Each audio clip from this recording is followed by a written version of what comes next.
welcome to another live episode of the League One show. As you can see, quite a lot of changes to the videos this week, and we're quite looking forward to sharing our scat with you guys. Joining me on the show this week, Ben, as always, and EFL enthusiast and host of the EFL debate show, Gabe Sutton. So, evening, guys. Yeah, hi, how are you? So yeah, we have a good big show this week. I mean, I'm excited about all the changes, excited about the latest match days. We do have plenty of things to talk about, but yeah, I'm going to give the floor to you, because again, we do have plenty of exciting games to talk about. So we're going to have a packed show this week. Yeah, definitely. And just before we jump into the scores, Gabe, do you want to just tell us a bit about yourself, where I'd like viewers can find you on Twitter? Hi, David. Yeah, it's great to be on. I sort of basically talk about all things EFL and engage with fans of all these different clubs. You can follow me on Twitter at Gab Sutton, as you can see there, and you can also follow us on hashtag EFL debate. I love the stuff. So yeah, just make sure you give the EFL debate a watch and check Gabe out on there.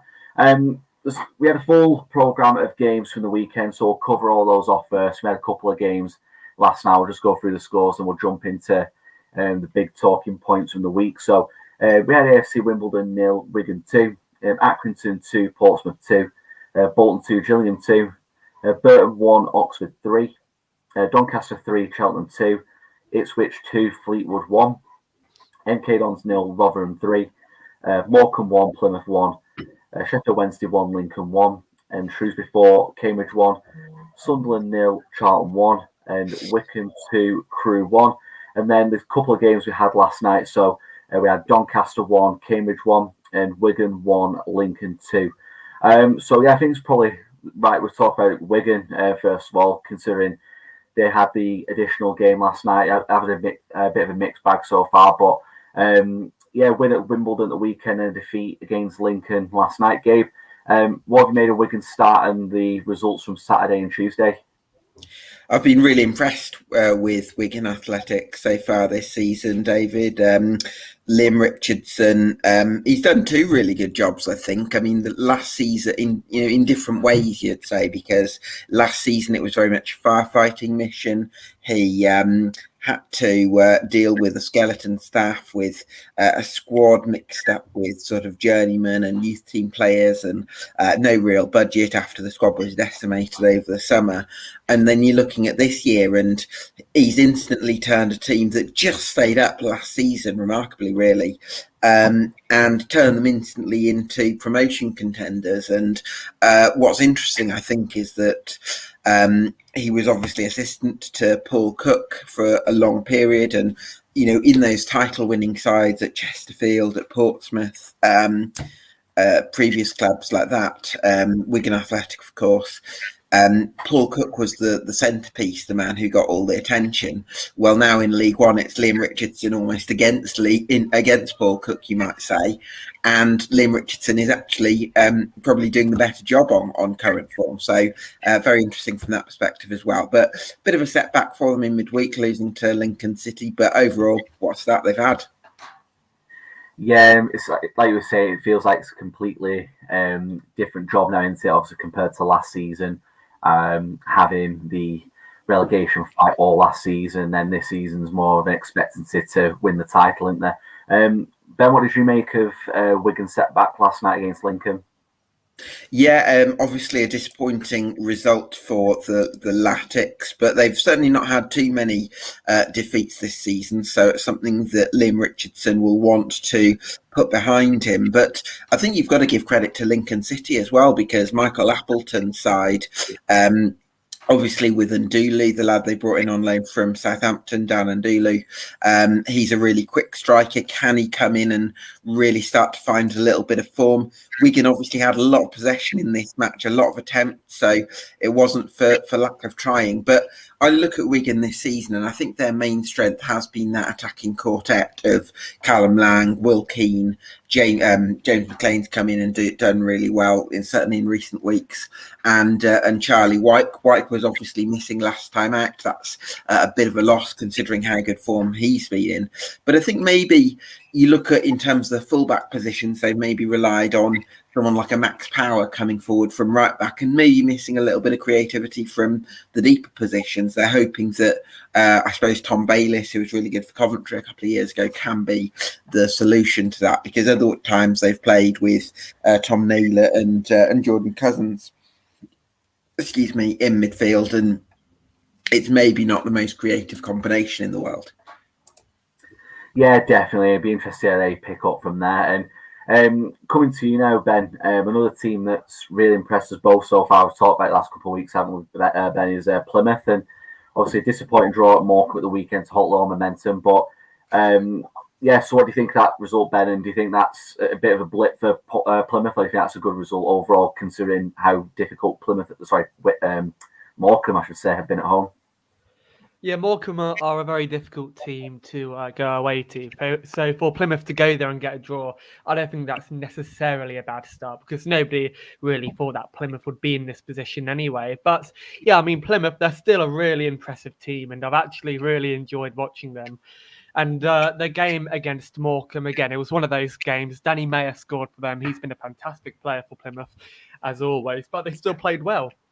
You know, like, it wasn't a disappointing draw. I reckon many of the fans, or away fans watching it, probably came away with plenty of positives. The 3-5-2 is working very, very well for Plymouth Argyle. They played very well under that formation. And again, they have a very young team too. Brendan Galloway, who used to play for Everton, he's finally found his feet again, and he's actually playing really well for Plymouth at the moment. They have youngsters like Luke Jeffcott at the moment, and they have also a decent balance of senior players as well. But yeah, Plymouth, I reckon they're going to be in it for the long run. I reckon they're going to be at the top of the table or in and around the playoffs maybe for the rest of the season. So yeah, they've been very impressive, and they play Ipswich this weekend. That should be a very interesting game, as they're two sides who do like to go on the attack. So I'll be looking forward to that one. I'll be going to that one too.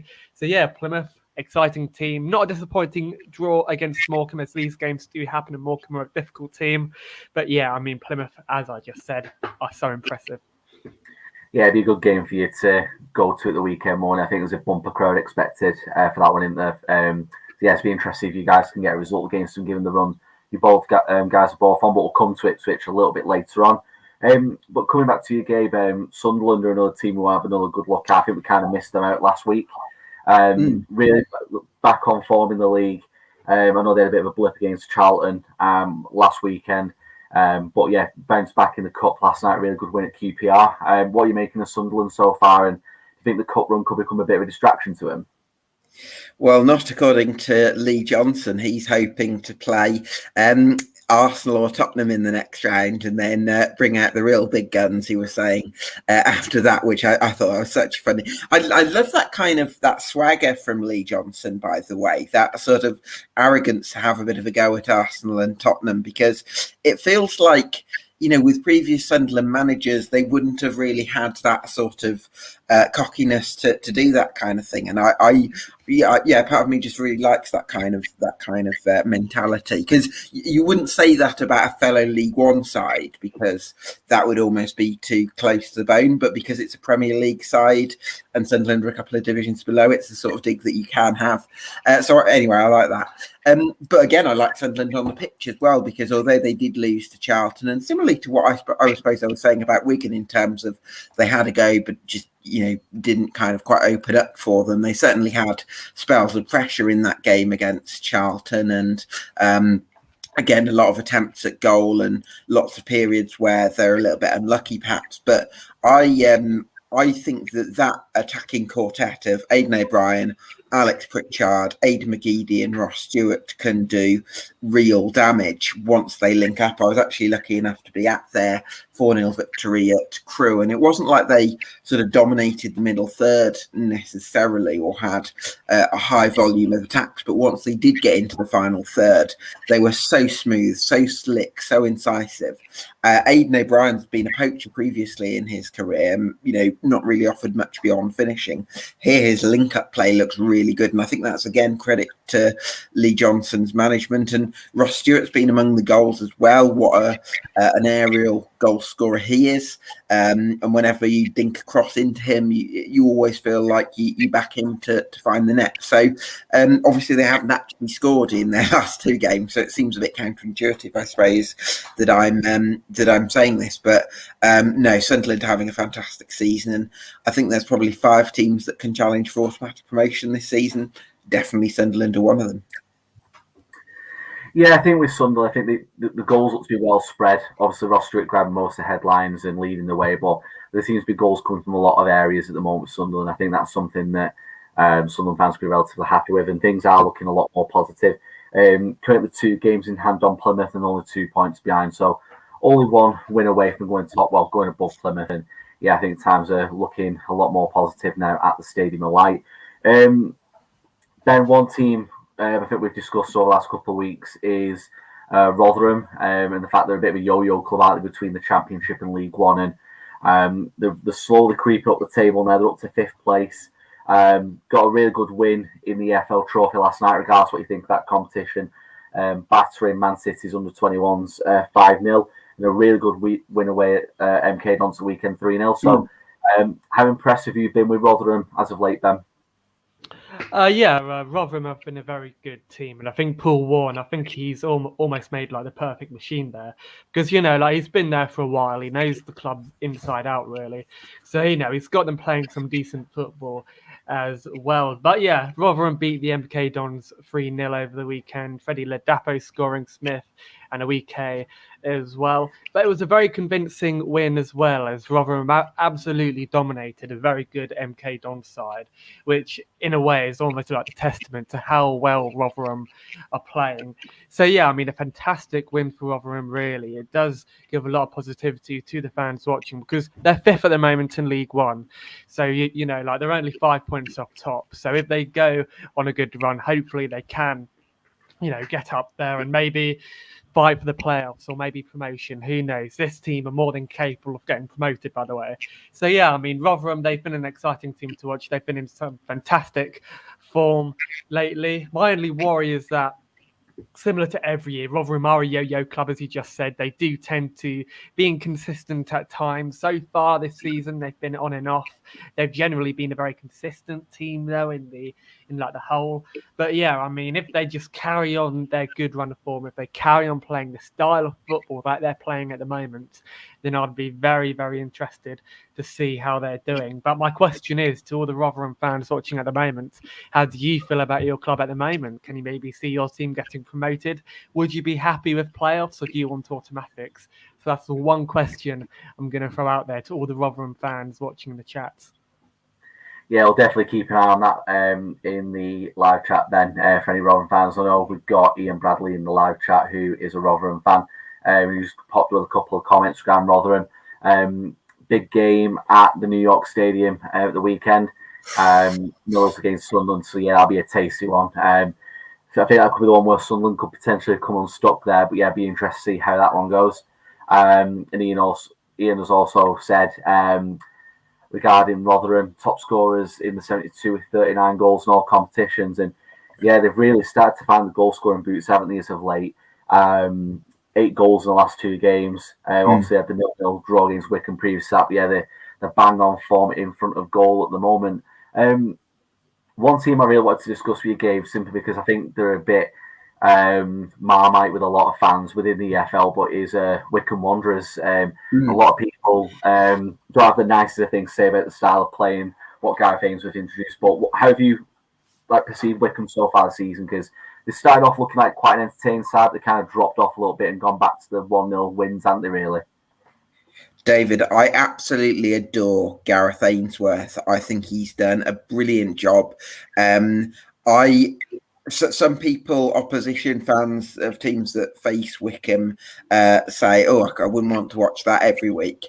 And I don't think that Wycombe fans are necessarily asking for their sympathy, because what I love about football is that there's a range of different styles. And sometimes we see really good possession sides at this level. And sometimes we see teams that maybe are a little bit more compact. But Wycombe Wanderers, what they do is they keep 3 players up there in high central positions. So we often confuse this direct style with Gareth Ainsworth with being defensive. And okay, sometimes there are individual games where they are a little bit compact and settle for a point.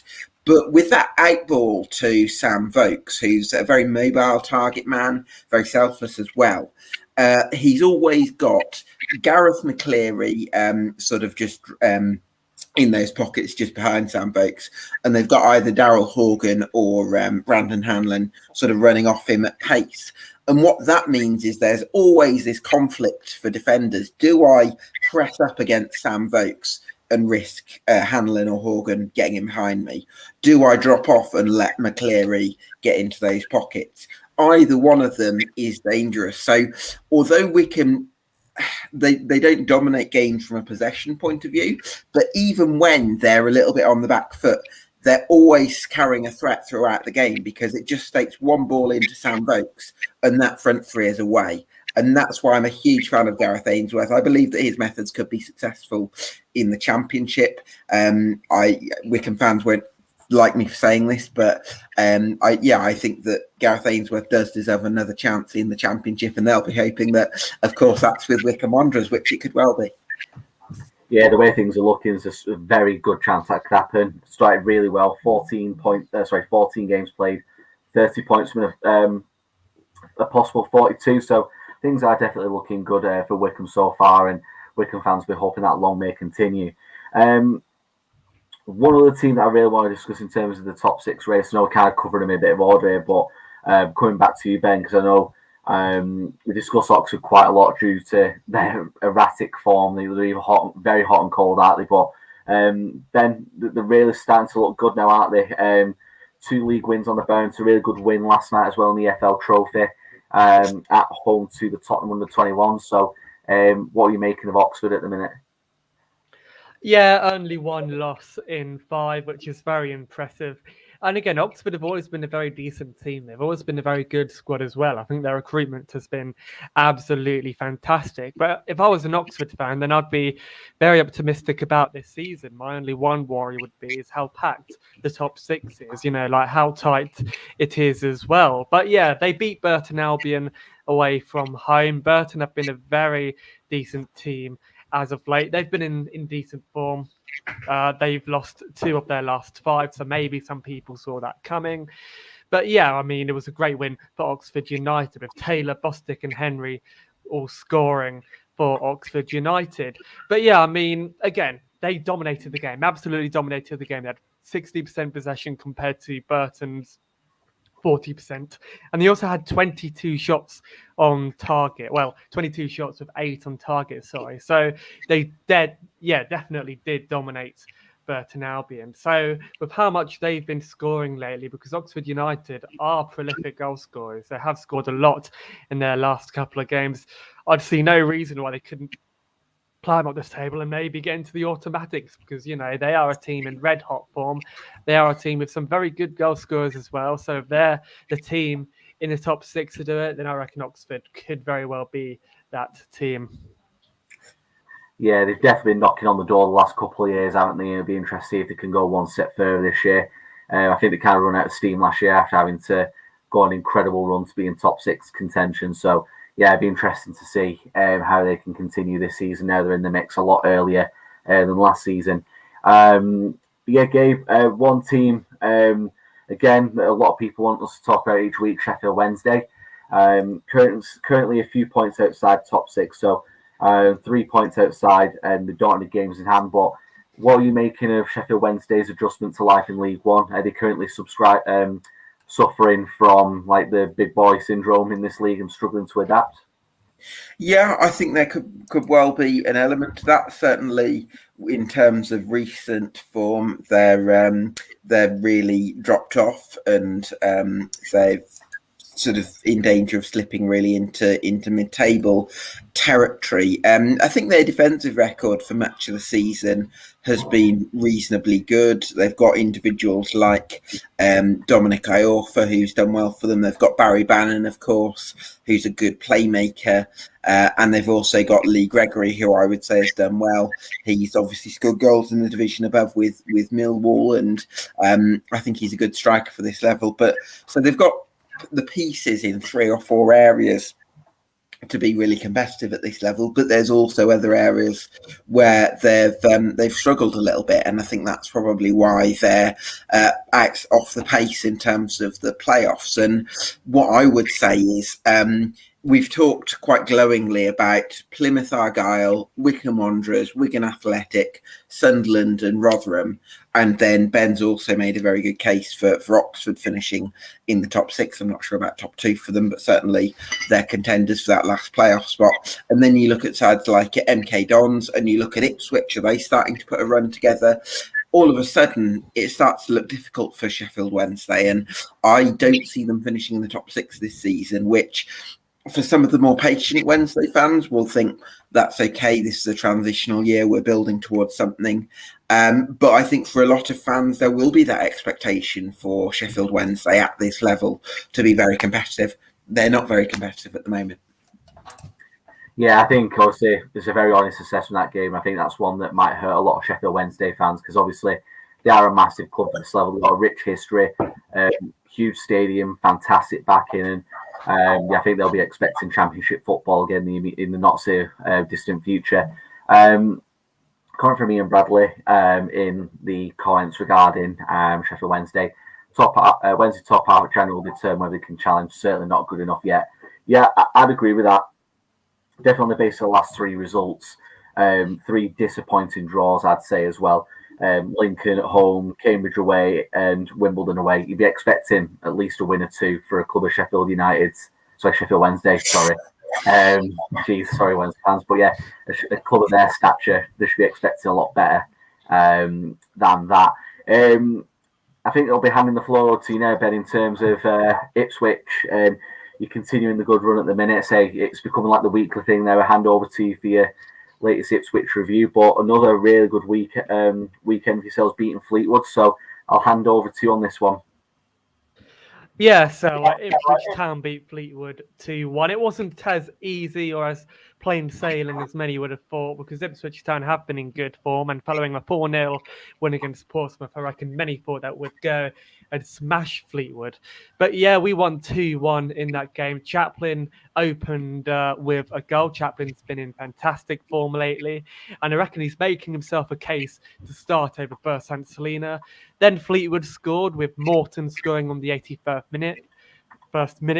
They scored very late on. But then Burton Selina came onto the pitch and he ultimately saved the game for us. It was very much a last grasp winner.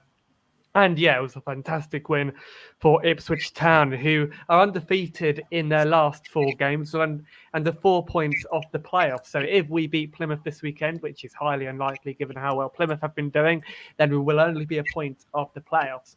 But yeah, Ipswich Town is funny really because they're still split in and amongst the fan base over Paul Cook. Some people love Paul Cook. Some people think he's a saviour because of his style of football, how many players he signed, and, the style of football as well, which is absolutely amazing. Yet some fans are still very pessimistic. They don't like the way how whenever we score, we do tend to let goals in. And that was very much the case at Fleetwood, where we scored and later on in the game, we let another goal in. So I reckon some fans are still very pessimistic because they reckon Paul Cook isn't great defensively, and they're worried that we'll have another small run where we will go with just conceding goals last minute, which has actually really cost us games. But at the moment, we've actually kept a very consistent lineup, which has actually been very hasn't really been seen a lot from Paul Cook so far. But over the last couple of weeks, we have been incredibly consistent with who we've picked in the starting lineup.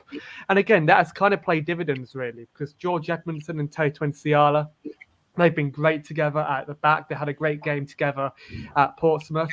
And Macaulay Bonne and Connor Chaplin as well. Well, Connor Chaplin hadn't actually had a look in for the first couple of weeks, but then he scored in the EFL trophy against Gillingham, and it's been on fire ever since, as has Sonny Aluko. So we've actually kept very much the same team. We've kept to the 4-2-3-1, which is good, as I don't think we should really be changing formations too much. And again, Macaulay Bonne and Connor Chaplin, they've been scoring bucket loads of goals for us as of late. Sam Morsley is our new captain. He's been a very good influence on the pitch. So yeah, I mean, there's every reason for Ipswich Town fans to be optimistic. And again, I know I said that we might lose against Plymouth, but who knows? Hopefully we will win. Fingers crossed, because I'll be at that game, and I do want to see a good Ipswich Town win. Yeah, he is hoping for you, Ben, anyway. But it's a couple of contrasting comments that are coming regarding Ipswich on the live chat. So we've got the first one from Ryan. Ipswich Town are starting to click and will be marching up the table. And then contrast to that is Ian's point of view. Town are coming on the tractors. Sorry, completely lost that. Starting to challenge for the top five. Don't think they're strong enough quite yet. Gabe, I'll come to you on that one. What are you thinking in terms of Ipswich's season so far? Well, I think the goal scoring threat has always been there. I think throughout the season, I think Ipswich have scored in every game so far this season, if I'm not mistaken. And whether it's Wes Burns, whether it's Macaulay Bonne, whether it's Sonny Aluko, as we've seen recently, whether it's Connor Chaplin, there's always one player, or at least, that can sort of look lively and look like they're carrying a threat for Town. And I think that's probably been quite important to kind of getting Ipswich into this good run of form, because early in the season, defensively, things hadn't really clicked. And I think that the fact that Ipswich brought in 20 new players, on the one hand, it was necessary to overhaul the squad, but on the other hand, there is going to be a certain amount of time needed to kind of bed these players in and put together a structure that players can understand, get that familiarity going, which is especially important to your work out of possession. So I think there's been an element of patience required, and I can see sometimes that Paul Cook gets frustrated when he's been sort of challenged or asked questions about the results, because there has been that overhaul, which I can understand up to a point, although there is a certain amount of expectation with that. But recent results have been pretty promising, and I like the way things are going in terms of the last month or so. Yeah, definitely. I think it is very interesting. Times ahead for Ipswich. Ahead, and we'll definitely see over the next coming months if the overhaul of that squad is going to be reaping the rewards for Ipswich longer term. So yeah, let's talk about the teams in the bottom four, because the bottom four is hotting up. It's actually becoming quite an exciting battle, and only one team this weekend in the bottom four managed to win, and that was Charlton Athletic. Johnny Jackson's first game as caretaker started off with a win, and Sunderland suffered a shock result as well. And I'm going to go to you first, Gabe, and then I'll come to you, David. Johnny Jackson at Charlton. The fans love Johnny Jackson there. Do you reckon he is the answer to Charlton's fortunes? Well, at the moment he is, because he got that result out of the players. He got that performance. And I think there were Charlton fans saying there was a different sort of energy about the team under Johnny Jackson. And he converted Jonathan Lecco into a right wing back, which is starting to look like a really shrewd move, because Lecco's someone who's always had the raw running ability and lots of pace, but he's never really had the consistent productivity to kind of justify an attacking role, especially as a consistent starter. So it seems like moving him to a right wing back, where you can use his energy to get up and down the pitch, and you've got better technical players ahead of him, that makes a lot of sense to me. So I think Johnny Jackson's proving in these extremely early days a shrewd tactician. I think there's a bit of a worry, and I can understand this, about maybe committing to Johnny Jackson too early, because not only do sometimes caretakers get a really good bounce out of the players, although I'm not in this case, I don't think it's a reaction, because actually as a man, as a motivator, Nigel Adkins was very well liked by a lot of people. It's just that for whatever reason the results didn't come. I think there's this wonderful romance in the relationship between Johnny Jackson and Charlton. He's been there as a player. He was a big part of the management team and Lee Bowyer that got them into the playoffs twice, into the championship for a season. And there is that connection between him and the club, which is in some ways a great advantage for him as he seeks potentially the permanent job. But on the other hand, it also means that there's more to lose if it doesn't go right, because there's also that danger that if the results go badly for him and he loses his job, he can't go back to being an assistant. So it's a difficult one. I think that the best thing for Charlton Athletic to do now is actually to let the situation breathe a little bit. Players are playing for Johnny Jackson. Wait and see how that goes, and they don't have to commit to anything too much too soon, in my opinion. So now I'll come on to you, David, because Charlton, they are 2 points off surviving, if that makes any sense at all. I did slaughter that a bit there, but basically they're 2 points off Shrewsbury, with Shrewsbury struggling as well. And Charlton also have Doncaster next, with Doncaster 24th in the league table. But let's stick with Charlton a minute, because that is a very big game. If Charlton win, then they could potentially jump up to 19th in the table, bouncing over Shrewsbury and Gillingham. How important is their next game against Doncaster? Because that is a game which on paper Charlton should be winning easily, isn't it, David? Yeah, it's a massive game, really. I think when it comes to Doncaster, so they've picked up a little bit recently, haven't they, as well? 4 points in their last 2 games. So I think Charlton might have wished they'd had this game a couple of weeks ago. But yeah, I think for Charlton coming into this one now on the back of that really good win away at Sunderland, that there should be a huge amount of momentum coming into this one. Doncaster, the win and the draw in the last 2 games, it's a very good patch for them at the moment, but I think Charlton this one, I think they'll get the win. I think Johnny Jackson will really start to stake a claim for the job permanently. I don't think he'll get it permanently myself, but yeah, I think he'll definitely be throwing his hat in the ring and staking a really strong claim after the win at the weekend. So let's also talk about another team who we haven't been speaking about in quite a while. Crewe Alexandra had a fantastic season last year. They played some very fantastic football as well. And some people may have thought that David Artell's side would go on and have a decent season this year, but it isn't working out at the moment. They're rock bottom at the end of the table. So, Gabe, what is going wrong for Crewe? Because they lost 2-1 against Wycombe, which, well, there's no shame in losing against a good side like Wycombe, but they haven't won in quite a while. They've been a very, dare I say it, poor team this season, haven't they?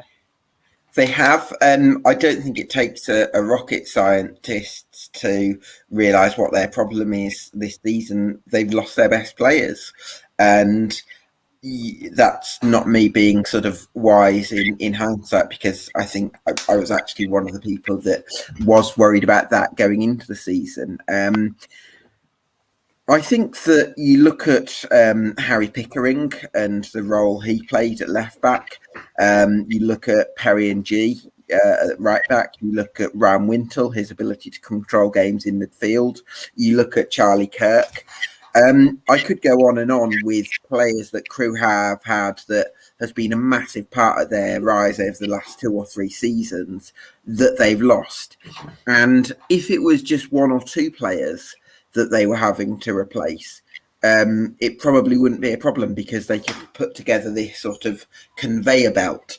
But where they've been really fortunate, I think, over the last 2 or 3 years is that they have been able to hold on to their best players, and they've been able to, in some cases, tie them down to new contracts. Well, certainly not. They've not been forced into selling them. And then just this summer, that's just completely changed.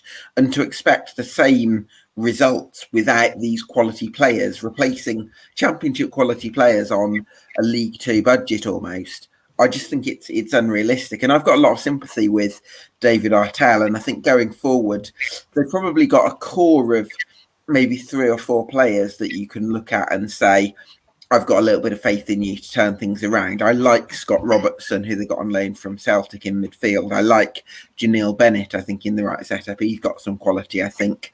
Mikael Mandra on the target man, I'm a fan of. I think they probably need a third forward who's got a bit of pace and can run in behind. I think they were hoping that Long, the striker they've signed, or Scott Cashket can be that player that replaces Owen Dale, who's another player they've lost. So I could write War and Peace on the players that Crew have lost and not been able to replace, but that's the crux of it, really. So we're going to go on to the Q&A in a bit. We have two more teams to talk about. And David, one of the teams who I do want to talk about is Fleetwood, because we've actually been quite critical of Simon Grayson, haven't we? We haven't necessarily been fans of him on this show. Some people may think that we're a bit harsh on him, yet some others may agree. But Fleetwood, they've lost 2 of their last games. They lost against Ipswich, a good Ipswich side over the weekend. So with Fleetwood, can you see them struggling this season, David? And do you need to? And I'm going to throw this question in there as well if you want to answer it. Do you think it's time for them to sack Simon Grayson? I think we're getting to that point. I think when you look at the goals for and against column, it must be great going to watch their games at the minute when you consider they've got the most goals involved, like goals total in their games so far this season. But I imagine being a Fleetwood fan as well, it must be quite easy to tear your hair out. You look at the next 2 games we've got as well. We've got Wycombe and Wigan at home. So 2 of the big boys and promotion contenders coming down to Fleetwood. It's not going to be easy, is it? I'm expecting Fleetwood to be bottom 5 or 6 for the most of the season. Whether they can keep their heads above water and be one of the 2 that stay up in that 6-horse race. But yeah, I'm not optimistic for them at all. I think Simon Grayson, like we've said last couple of weeks, I think Fleetwood with the squad they've got should be doing a little bit better, and I think they should probably look to maybe get a bit of an upgrade on Grayson anyway, to put it politely. And finally, we're going to talk about Doncaster, and I'm actually going to go to both of you for this. I'm going to ask Gabe the first question, and then I'll come on to you, David, before we go on to the Q&A. But with Doncaster, Richie Wellens is another manager who we do speak about quite a lot on this show, and we've also covered him quite a bit as well. So before we talk about their games as of late, Richie Wellens, do you reckon he's the right man for Doncaster? Should they give him time, maybe? And how do you see the job that he's done so far at Doncaster? Well, for me, I think it was a very difficult job for Richie Wellens, because there was a lot of players coming in, and when they certainly across August, there was a hell of a lot of new players that they were trying to bed in, lots of them loan deals. And I think with that, there comes a little bit of instability. And I would actually like to see Richie Wellens given the opportunity to kind of grow with this team. He's a League Two title-winning manager. He inherited a Swindon Town side that were 17th in League Two. Let's not forget the year before he won the title with them. I don't think he was given enough time at Salford. I think they had been in a better position had they stuck with Richie Wellens. And I think there were signs in that 3-2 victory over Cheltenham last weekend where you saw the movement, the quality of interplay, the confidence, the swagger that you want from a Richie Wellens side. And players like Vilka, who I believe was on loan from Watford, Rodrigo Vilka, there's signs of him starting to find the form that they're looking from. Richie Wellens had the courage to convert Ethan Galbraith into a right back, and that's proving an inspired choice because he's been a key sort of aspect to their play in possession. They've got Bostock fit recently, which I think is a big plus. So I think that once they can start to establish some tactical consistency, I believe they'll improve. Now, of course, when you're a manager whose teams were taken 10 points from their first 13 games and is 23rd in the division, there will be a bit of scrutiny, especially given that Doncaster have been in the playoff mix in previous seasons. I'm not trying to argue against that, but I just think that there was a big overhaul of players, and I'd like to see the club stick by Richie Wellens because I think the past has shown there's a good manager in there. So I'm going to go on to you now, David, and afterwards we'll talk about the Q&A. But final question in regards to the relegation scrap. Doncaster have actually been in pretty decent form lately. Richie Williams has actually gotten them playing some good football. They drew 1-1 against Cambridge United yesterday. There's no shame in drawing against Cambridge. And they beat Cheltenham 3-2 at home over the weekend. Given their recent form and how they're starting to find their feet a little bit, can you maybe see them clawing their way out of the bottom four? There's every chance, like I said. I don't mean any disrespect to Cambridge and Cheltenham, but they are two of the promoted sides, aren't they? They're expecting Doncaster to be picking up a few results there, wouldn't you? But I think with regards to the next couple of games, they've got obviously Charlton away and Crewe away, so if you can generate a bit of momentum there, there's every chance they could put a bit of a run together. But yeah, I'm not optimistic Doncaster escaping. I think there's not a good enough squad there. I've been quite critical of Richie Wellens. I think I've started to, after I think Gabe's kind of sold me on Wellens a little bit there. And I think Salford would be a little bit better off if they kept hold of him, considering I don't have a high opinion of Gary Bowyer, and I think they'd have been better off sticking with him. But yeah, I'm not optimistic for Doncaster anyway, Ben. So anyway, we are going to go on to the Q&A now. If you're in the chat, please send in your questions, send in your thoughts, send in your predictions for this weekend's games, because we have an exciting lineup this weekend in League One. But now I'm going to hand the microphone. Great transition, by the way. I'm absolutely slaughtering. Hand the microphone over to David before I carry on slaughtering this transition. I don't worry about it, Ben, but yeah, I've had quite a few coming on Twitter, so thank you very much again for the questions that come in advance, and obviously the stuff that's coming on the live chat. We'll make sure we get everything covered. First question in from Steve Timms, who's a Sunderland fan. I'll come to you on this one, Gabe. 2 points off top spot with 2 games in hand. Quarterfinals of the Cup, and Lee Johnson seems like a man with a plan. Be honest with me, it's going to end up in tears for Sunderland fans again, isn't it? I don't want to get my hopes up for fear of them being crushed. It's I can understand why. Was it Steve? Steve who put the question in.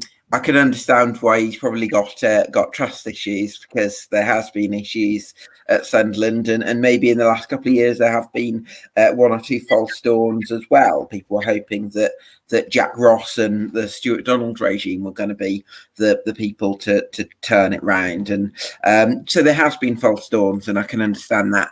What I would say is that structurally, so from top to bottom, something feels different about Sunderland this year.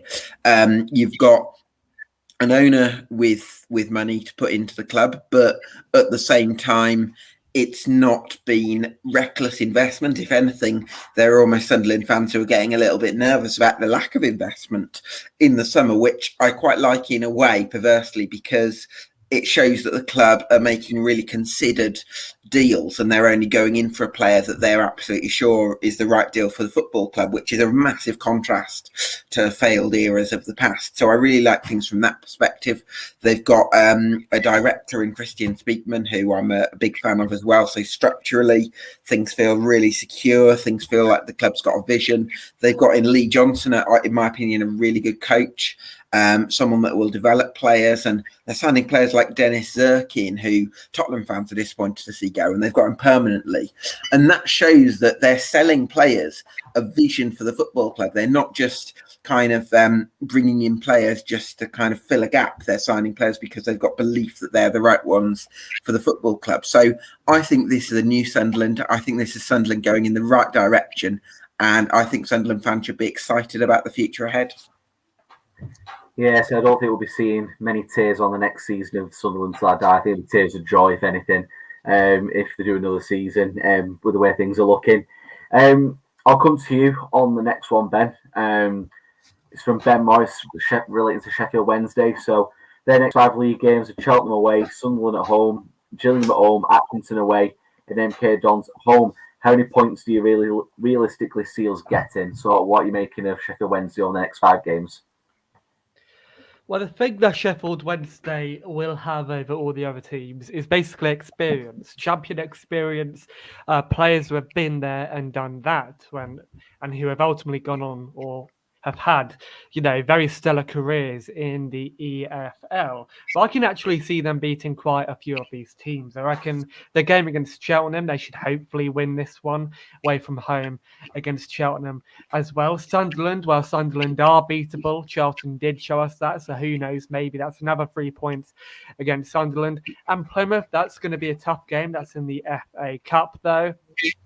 And after that, they do have a small break away from the league. They have 2 cup games after that before they're back in action against Gillingham. And they should be able to beat Gillingham because Steve Evans is having a very hard time there with the Gills. So to be honest, I reckon they could actually pick up quite a few points. I reckon that small break could actually be a blessing in disguise for them because maybe they can pick up a few wins in cup competition. And visit Gillingham and hopefully pick up 3 points there as well. But exciting times ahead for Sheffield Wednesday because, again, they have had a difficult start to the season. And to be fair, that was to be expected because if you're going to go down to League One, there's almost going to be a culture shock, really, because a lot of teams are going to go to Hillsborough and are going to see it as their cup final. They're going to want to show up and, play on the front foot and hopefully try and upset Sheffield Wednesday. But, I can see you picking up quite a few points in the next couple of games. And where are you in the league table at the moment? You're 9th. You're a couple of points off the playoffs. I think you're 4 points off the playoffs. I might be wrong when saying that. So, there's no reason why you can't at least go and challenge for the playoffs in the next couple of games or, be thereabouts maybe. Yeah, I agree. I think Sheffield Wednesday they'll come good eventually. Whether it's enough to get them over the line for a top 6 finish remains to be seen. But quite looking forward to seeing how they get on over the next few weeks.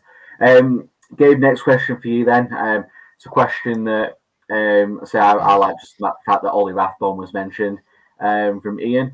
League One summer sign of the season. My vote's for Ollie Rathbone, slotted perfectly into our midfield as we've been there for years. As I mentioned to you on Twitter, I'm a big Dale fan, and it's nice to see Rathbone settling in well. It's definitely a fan favourite due to the high work rate, and he is an incredible midfielder, and I think he'll definitely go on to play at a higher level, whether it's with Rotherham or not. But what's your thoughts on that, Gabe? Yeah, well, I just wanted to kind of bring up a bit of a debate because I was on the Not the Top 20 podcast Leveller Squad a couple of days ago, and it was brought up this debate about Ollie Rathbone and Aaron Morley because I was actually at the Dale game when you beat Sutton United 3-2, and for a period Aaron Morley was absolutely outstanding with his passing and control, and he was just a delight to watch.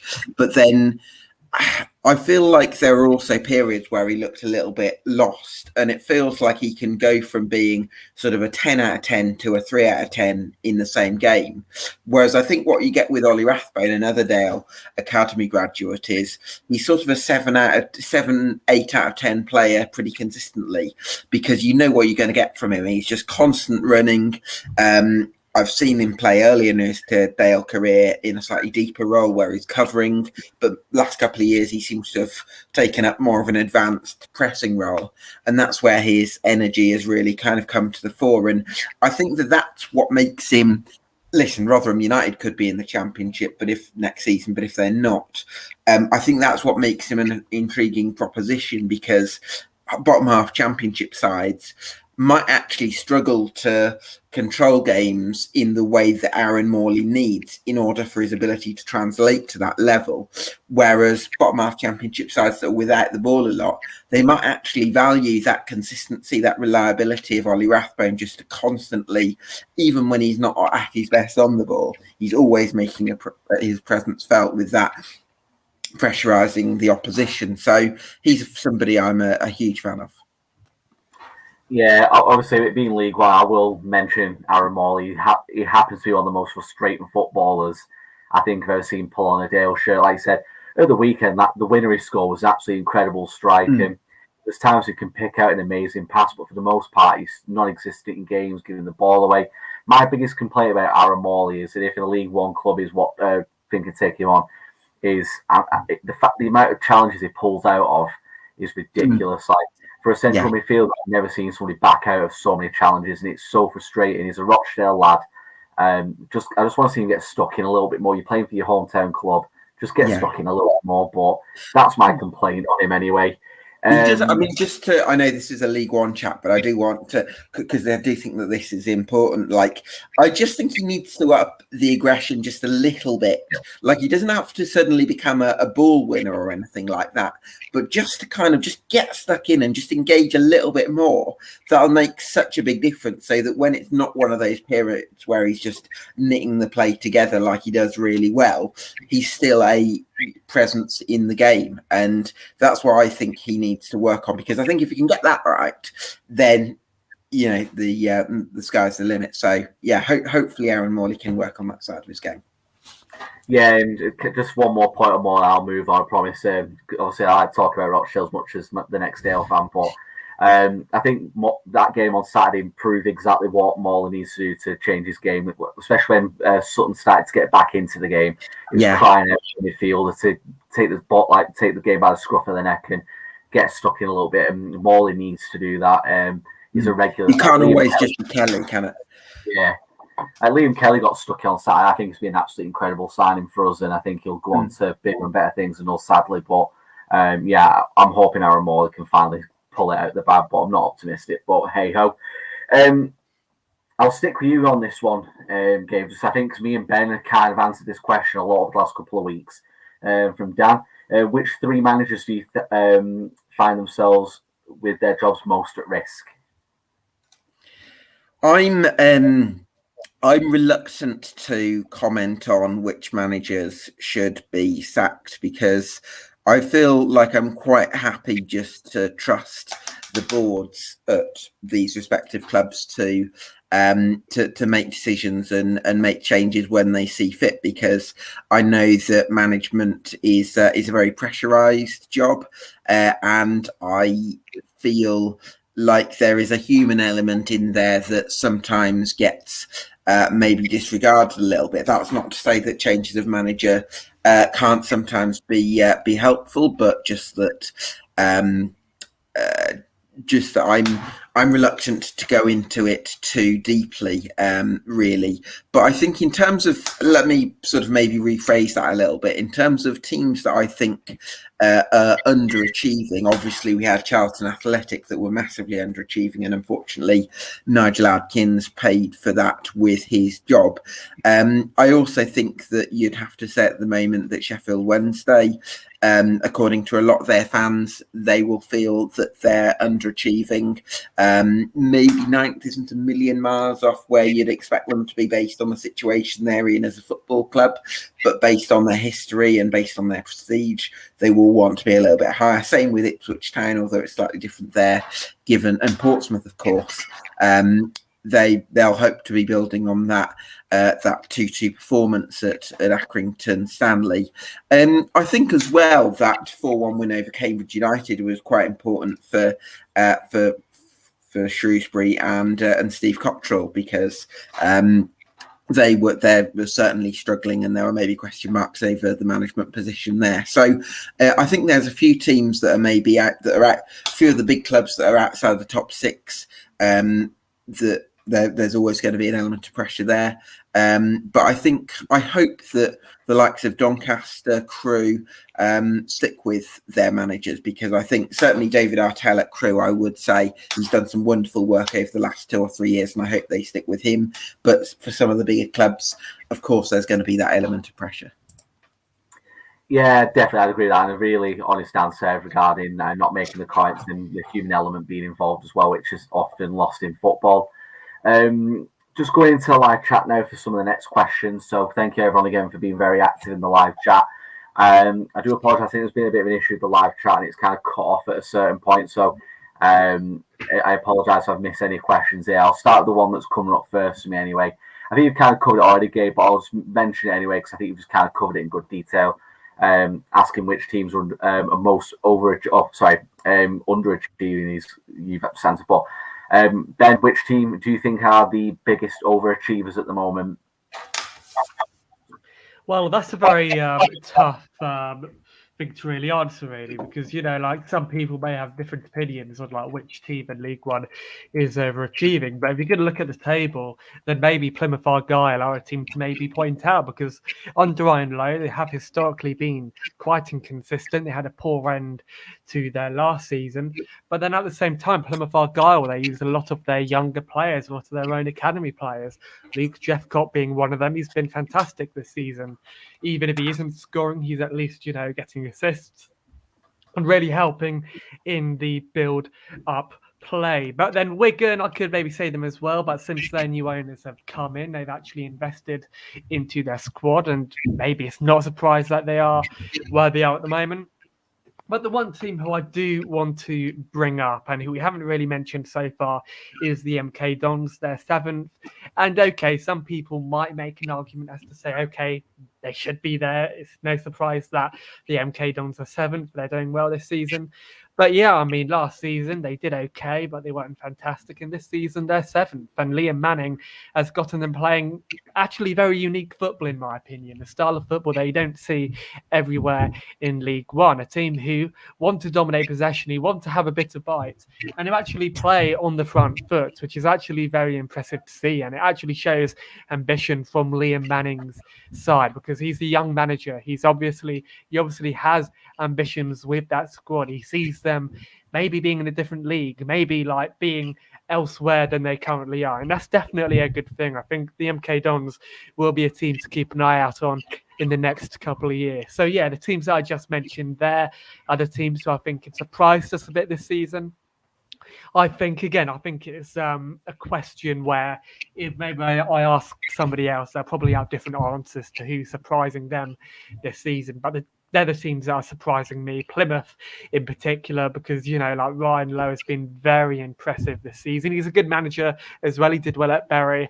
And ultimately, I like the way how they used a lot of their young players as well. Like Plymouth do use a lot of their own players. They've also revitalised the career of Brendan Galloway. I've always had a bit of a soft spot, for Brendan Galloway. He's always been a very good footballer.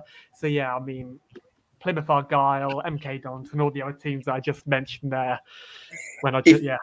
Yeah, if you don't mind me sort of jumping in just to echo Ben's points about Plymouth Argyle, it feels like when Ryan Lowe's had his first sort of full season as a manager at Bury, they were a possession sort of heavy side. He had this reputation for putting very attacking players in deeper positions than the normal, like converting Nicky Adams into a wing back, and he's did something similar at Argyle with George Cooper. And I think that Argyle were a very streaky side last season, and there was maybe that question marks over when Ryan Lowe's style of football worked. It worked brilliantly, but when it didn't work, he didn't have a plan B. I think he's answered those criticisms this year, because not only are Argyle a good footballing side, they've carried a threat from set pieces. They've got players like Dan Scarr coming up from the back. They're able to create chances in different ways. Sometimes it's been about getting a ball in behind for Ryan Hardy and Jeffcott to run into. They've got athletes in midfield like Panucci Kamara, as well as Ryan Broom when Danny Mayer's been injured. And you would think that without someone like Danny Mayer, they'd be short of a bit of inspiration. But with Kamara, Broom and Houghton, it's worked for them, because Kamara and Broom can both really surge forward, and they've got that athleticism. So I think he's shown that adaptability about Ryan Lowe, which has sometimes been in question and not something we've always taken for granted about his management. So really impressive from Argyle.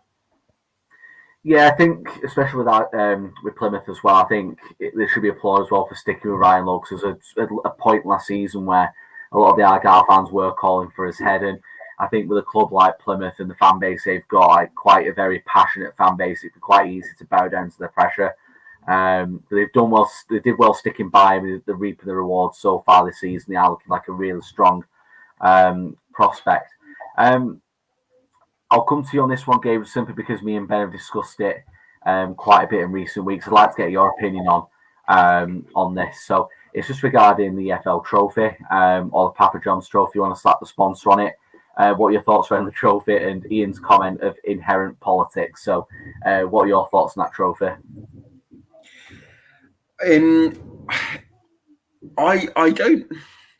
I don't feel strongly about the EFL trophy because I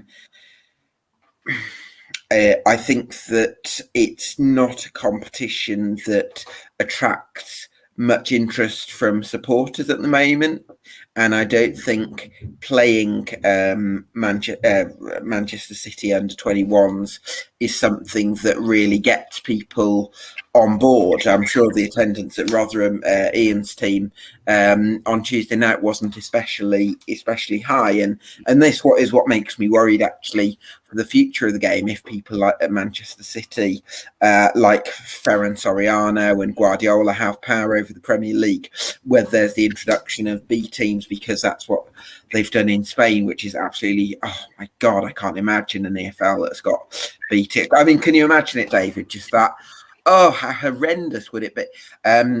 So yeah, hopefully that doesn't translate into the other competitions. What I don't like as well is that Premier League clubs obviously are going to play their under 21s. That's taken as a given that they're not going to play the first team in that competition, and that's absolutely fine.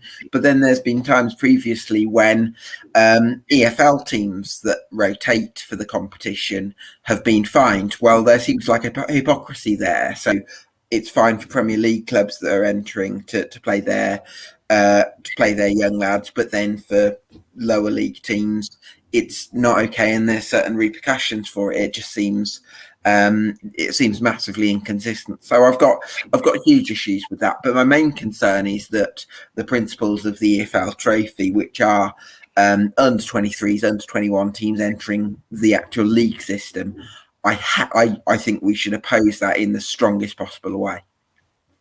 Yeah, that's my big gripe with the EFL Trophy as well. The one that you just hit on the nail on the head there about lower league teams not being able to play their youngsters.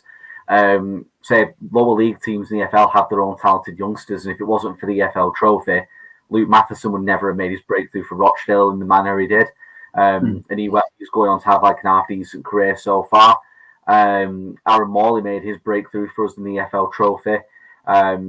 So there's talented youngsters outside of the Premier League, but like I say, it's hypocrisy on the EFL's part for not allowing the EFL clubs to use their their elite talent at a youth level, but the Premier League clubs can. It doesn't sit right with me, and obviously it doesn't sit right with yourself as well, Gabe. So thank you for your assessment on that. Just one question from John Fleming that I wanted to cover. I was going to answer a little bit earlier on, but it's regarding the League Two show. It will be returning. I have got it penciled in for the 11th of November. I'm like 95% certain it will happen on the 11th of November. We've got guests lined up for it now.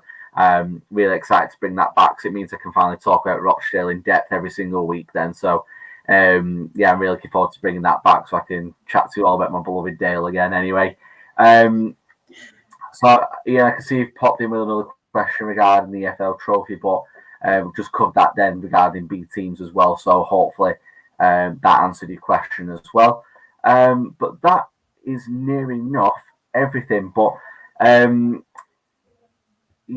just double check we've not missed anything, and we haven't. Cool. Yeah, that is everything. So again, thank you, Ben, for coming on again this week, and Gabe, thank you for being a great guest and offering your opinions and your vast knowledge on all things League One. It's been very much appreciated, and we hope you guys have enjoyed the new look League One show. There might be a few tweaks here and there over the next couple of weeks while we get it right as to what we want, what we're happy with, and if anything want to change. So any feedback regarding the format, any of the new stuff, by all means, give us your feedback. It's very much appreciated. In the meantime, if you want to come over to the website, you can do. It's the bread and butter and the staple of everything that Over the Bar does, at otvfootball.net. New content out daily, so make sure you come check us out there. Also, at Over the Bar FB on Twitter, it's where we get all the new content shared, all the new videos, and just general stuff we feel like you might enjoy. And if you are currently watching us on Twitter, we do have a YouTube channel. You can either search for Over the Bar on YouTube, or here's the URL for you guys to head over and drop us a subscribe and like all the stuff. Click the bell icon. It really does help us your support, and we do really, really appreciate that from everyone at the site. But that is everything for this week. Thank you very much for joining us, and we'll see you all very, very soon.